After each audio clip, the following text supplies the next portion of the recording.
Veridiana Marúcio, muito obrigado pela sua participação nesse papo rápido. Hoje eu vou conversar com você sobre o argumento de um dos eixos temáticos do nosso encontro brasileiro do campo freudiano, nosso 23º encontro, né? E o eixo, né, sobre o qual a gente vai tratar se chama Gênero e Função Analítica. É um tema super importante, super atual, desafiador, né, que é enfrentado, né, por vocês com um texto muito rico que merece realmente uma leitura, né, de todos. Você é uma das autoras, né, desse argumento, que também foi escrito por Lucila Macedo, Isabel do Rego Barros Duarte, Antônio Teixeira e Luiz Francisco Camargo. Então vamos lá, vou te colocar 2 ou 3 rápidas questões sobre esse texto, que todos podem encontrar no site do nosso 23º encontro.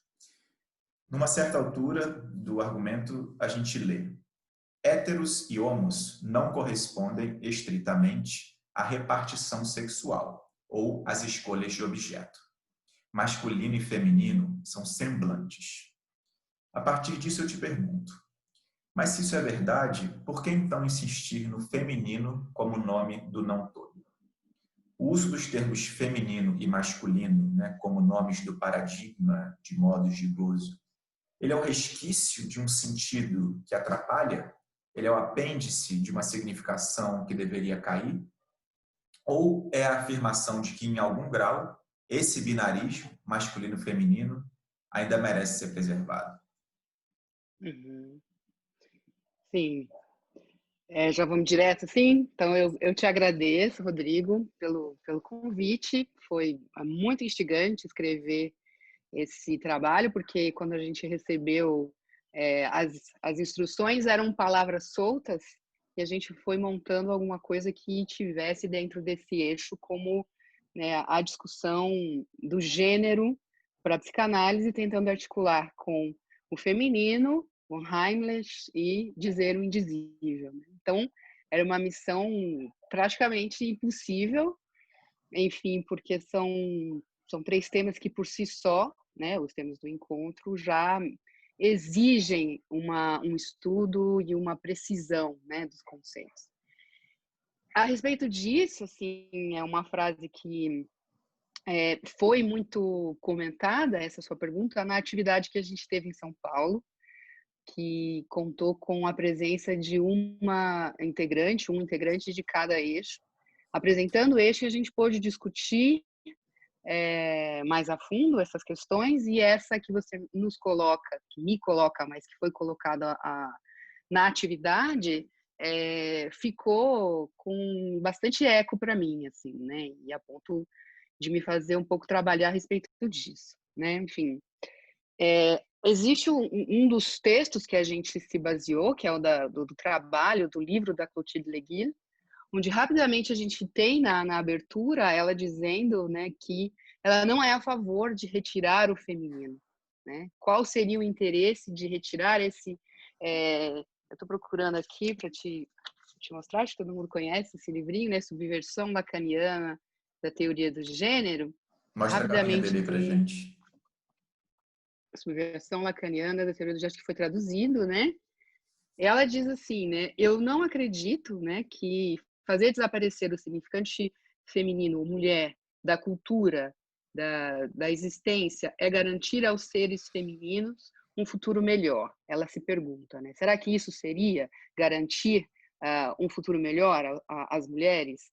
E ela diz que ela não acredita nisso, né? Enfim, se a gente for tomar isso como algo que atrapalha, eu acho que atrapalha mais porque a gente vê hoje isso muito evidente no contemporâneo, né? Os nichos ideológicos e de disputa de discurso que praticamente a gente vê que não querem muito conversar, porque tudo isso eu acho que começa, né, numa provocação importante para a psicanálise feita pelo Paul Beatriz Preciado nas jornadas da SF, né, onde ele diz claramente que existiria na psicanálise uma tendência ao binarismo, né, algo como se sustentar nisso. E não é isso, a gente sabe que quando a gente retira, né, do Lacan do seminário 20, a partir do Seminário 20 principalmente, uma implosão do binarismo, né? Não é mais assim que o Lacan retoma a questão do feminino deixada por Freud, né? Enfim, manter o feminino seria importante politicamente, né? Inclusive. Mas algumas pessoas têm optado em falar de outras formas. Gozo opaco, outro gozo, gozo êxtimo, gozo discurso, gozo suplementar.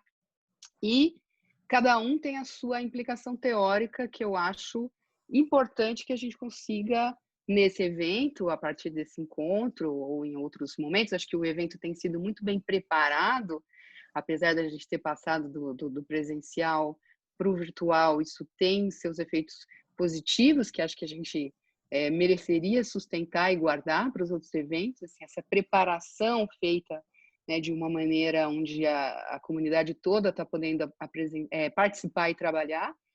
Enfim, né, acho que isso ainda não ganhou, essa multiplicidade, né, dentro do não todo, não ganhou as suas devidas consequências. Então, um pouco isso que eu acho que tem gente que opta por gozo opaco, né? Isso também implica num binarismo, talvez, mas não coloca o feminino aí no binarismo que reflete na discussão da teoria de gênero, né? Retira essa problemática, mas também não resolve o binarismo, acho. Enfim, isso rapidamente é o que eu pensei a propósito dessa sua questão muito importante, mas muito difícil. Claro, não, uma questão é aberta para a gente seguir pensando sobre ela, né? Uhum. Um pouco mais à frente no argumento, vocês escrevem que a experiência da psicanálise conduz o fala-ser a uma escolha entre o excesso de possibilidades de identificações simbólicas e a certeza do seu modo de gozar sozinho, a solidão do sintoma. Então, eu te pergunto, essa é uma escolha entre dois caminhos realmente distintos?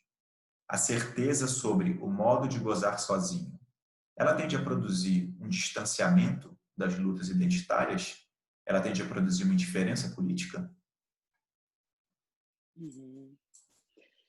Eu acho que essa é uma outra pergunta também que a gente se debruçou bastante.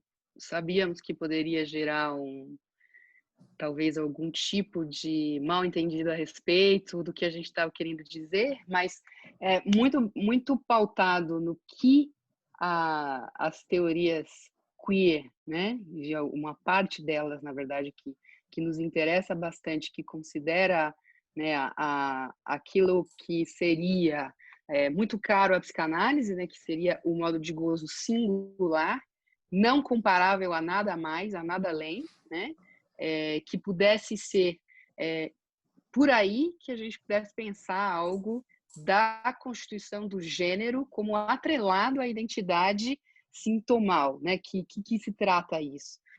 Eu acho que todo um caminho precisa ser feito, né? Que acho que não vale a pena a gente entrar, mas que rapidamente se distancia, né? Do que seria cristalizado num discurso, né? Um discurso que determina essas identidades que se multiplicam ad eterno, né? Cada letra, cada nomenclatura não dá conta. A gente sabe que não dá conta. O que faz com que a gente pense, né, que sim, não existem dois caminhos, são modos didáticos de se colocar. No fundo, o que se visa numa análise é esse ponto onde não há nada que se possa fazer com que se identifique a partir do seu oposto, né? Ele é incomparável. Alguma coisa nesse sentido. Sim. Eu te faço uma pergunta que aborda uma questão, né, semelhante a essa. Talvez a gente possa avançar um pouco mais a partir Continuar. de um outro momento do argumento, em que, a respeito da sigla, né, que tenta, de alguma maneira, compor as diferentes possibilidades de gênero, vocês afirmam que não importa o número de letras presentes na sigla, toda taxonomia será incompleta e o modo de gozo, a satisfação da pulsão sexual própria de cada fala-ser, será sempre inclassificável. Eu te pergunto, então, a partir disso, A afirmação de uma identidade de gênero, ela é um empecilho para a busca da singularidade?